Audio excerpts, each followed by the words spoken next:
The invoice said rent. Every month, Denny wrote a check, filed it under rent, and deducted it like rent. Then, 3 years in, a letter came that read the same deal a different way. Not a rental at all. A purchase. Nobody had lied. Nobody had changed the paperwork. One small number buried near the bottom of the agreement had quietly decided the whole thing. This is the story of the quiet switch and the single line that flips a lease into a sale. So let's back up and do this right. A lease-to-own on equipment goes by a few names: rent-to-own, a lease purchase, a lease with an option to buy. The shape is always the same. You pay to use a machine over a term, just like a rental. But this deal carries a second thing bolted on: a path to owning it at the end. That path is what makes lease-to-own different from a plain rental, and it's exactly the part people skim. Because the moment there's a road to ownership, the law starts asking a harder question. Are you really renting this machine? Or are you buying it on an installment plan and just calling it rent? Here's the number that decides it. At the end of a lease-to-own, there's a purchase option, the price you pay to keep the machine for good. And the size of that price is the quiet switch. If, at the end, you can own the machine for nothing, or for a token amount, $1, $100, some tiny figure next to what the machine is actually worth, then in the eyes of the law, you are never really renting. You are always buying. Nobody walks away from a $50,000 excavator they can keep for $1. The option was never a real choice, so the deal was never a real lease. This isn't a hunch or a gut feeling. It's a written test. Under the Uniform Commercial Code, Section 1-203, a transaction that's dressed up as a lease is actually a sale with a security interest when two things are both true. 1. You're locked into payments for the full term and you can't cancel. And 2. At the end, you get to own the goods for nothing or for only the nominal amount. Hit both, and the label on the contract stops mattering. It doesn't matter that it says lease at the top. The economics say sale, so the law says sale. That's the bright line, and the option price is what pushes you across it. Now here's where it costs real money. A lot of owners assume that if the contract says rent, then their taxes are settled. They deduct the payments and move on. But the word rent doesn't decide your taxes. The substance of the deal does. The IRS looks straight past the label and asks the same question the UCC asks: is this a true lease, where you're really just paying to use the machine? Or is it a conditional sale, where you're buying it over time and the payments are really installments? Get that answer wrong, and you've been filing your taxes the wrong way, sometimes for years, without knowing it. So the deal splits into two tax roads, and you're on one or the other whether you meant to be or not. Road 1, it's a true lease.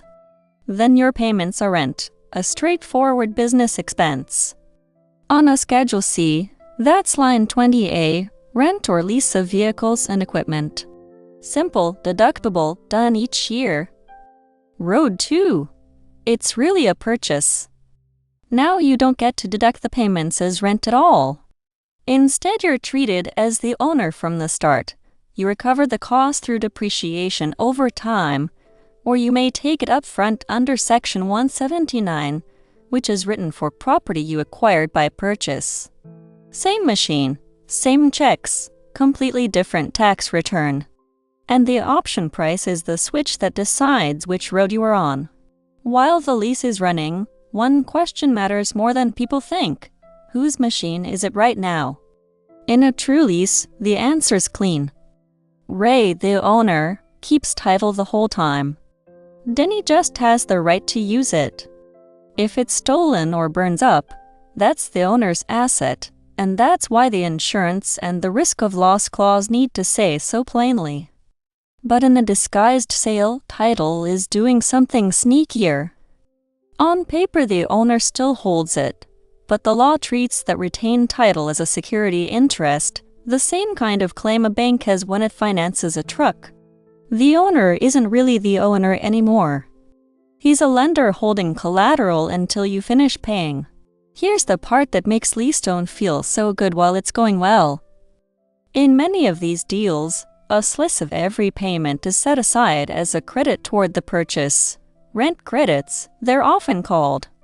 Pay long enough, and you've built up real equity in the machine, the same way payments build equity in a house. On month 30, that skid steer isn't just a thing you rent anymore. It's a thing you've half bought. Thousands of dollars of your money are sitting inside it as credits. And that feels like security, right up until the moment something goes wrong. Because the whole question becomes, what happens to those credits if you can't make the next payment? This is the moment the whole deal turns on. A slow quarter. One payment missed, then another. Now read your own contract, because two very different things can happen, and most people never checked which one they signed. In a badly written lease-to-own, a default can wipe out your credits entirely. The owner takes the machine back, keeps every payment you made, and all that equity you thought you were building? Gone. Treated as nothing more than rent for the months you had it. But if the deal is really the sale in disguise, the law may see it differently. The owner is a secured lender, and he generally can't just grab the collateral and keep your equity too. There are steps he has to follow. Which version you're living in depends on how the option, the credits, and the default terms were written. The same 3 lines everybody skips. This is why you read them before you sign, not after you miss a payment. Step back, and there are really 3 doors here. Pick the one you actually want. Door 1. A straight rental. You only use the machine. The payments are simple deductible rent, and the owner keeps the machine and the title. No ownership, no equity, no strings. Door 2. Lease-to-own. You rent now with a real path to owning later, but the tax treatment, and whether you're building equity, depends entirely on that option price. This is the flexible door and also the one with a trapdoor. Door 3. A finance purchase. You own the machine from day 1. A lender takes a security interest until you pay it off, and you depreciate it like any asset you bought. 3 doors, 3 completely different outcomes for your cash, your taxes, and your risk. Lease-to-own only makes sense when you walk through it on purpose. Whatever door you pick, one rule sits under all of them. Get it in writing. Under the Uniform Commercial Code, Article 2A, Section 201, a lease of goods generally has to be in assigned writing to be enforceable once the total payments cross a modest threshold, $1,000, not counting renewals or the purchase option. And no equipment lease-to-own worth doing comes in under $1,000. So a handshake or a texted sounds good isn't a deal you can lean on when it matters. The writing is what turns your understanding into something a court will actually enforce, for both sides. So before you sign, here are the lines that actually decide your outcome, the ones to read twice and fill in on purpose. First, the option price. Is it a real fair market number, or a token dollar that quietly turns this into a sale? Second, the payment credits. How much of each payment builds toward ownership, and is that spelled out? Third, the title and risk of loss clause. Who owns it during the term, and who carries the insurance if it's damaged? Fourth, the default terms. Exactly what happens to your credits if you miss payments? And fifth, the plain identity of the document. Is this a true lease, a lease-to-own, or a financed purchase named for what it really is? 5 lines. They look like boilerplate. They're the whole deal. One more thing, and it's the cheapest insurance you'll ever buy. Before you sign a lease-to-own, run it past a CPA and, if the numbers are big, an attorney. A CPA can tell you in 10 minutes which tax road you're really on. And that's the difference between deducting your payments and depreciating an asset you didn't know you'd bought. Getting that right up front costs you a short conversation. Getting it wrong costs you an amended return, back taxes, maybe penalties, and a very bad afternoon. This is general information, not legal or tax advice for your specific deal, and that's exactly why the professional read matters. They're checking your paperwork, not a story on a screen. And this isn't a rare edge case. Equipment rental in the United States is projected to reach about $83.5 billion this year, growing around 3.5%. And a big share of that runs through rent-to-own and lease purchase deals for small businesses that can't drop $50,000 on a machine up front. Which means a lot of owners are signing these agreements, deducting the payments as rent, and never once looking at the option price. Most of them will be fine.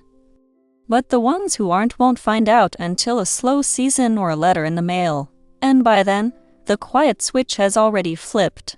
So here's Ray's advice from the guy who writes these agreements for a living. Lease-to-Own is a good tool. It puts a real machine in your hands when buying outright isn't in the cards. Just don't sleepwalk through it. Find the option price. Read the credit and default lines. Know which of the 3 doors you're walking through, and name the document for what it actually is. Do that, and the switch can't flip on you in the dark, because you're the one holding the pen. Get it in writing, get it read, and get to work.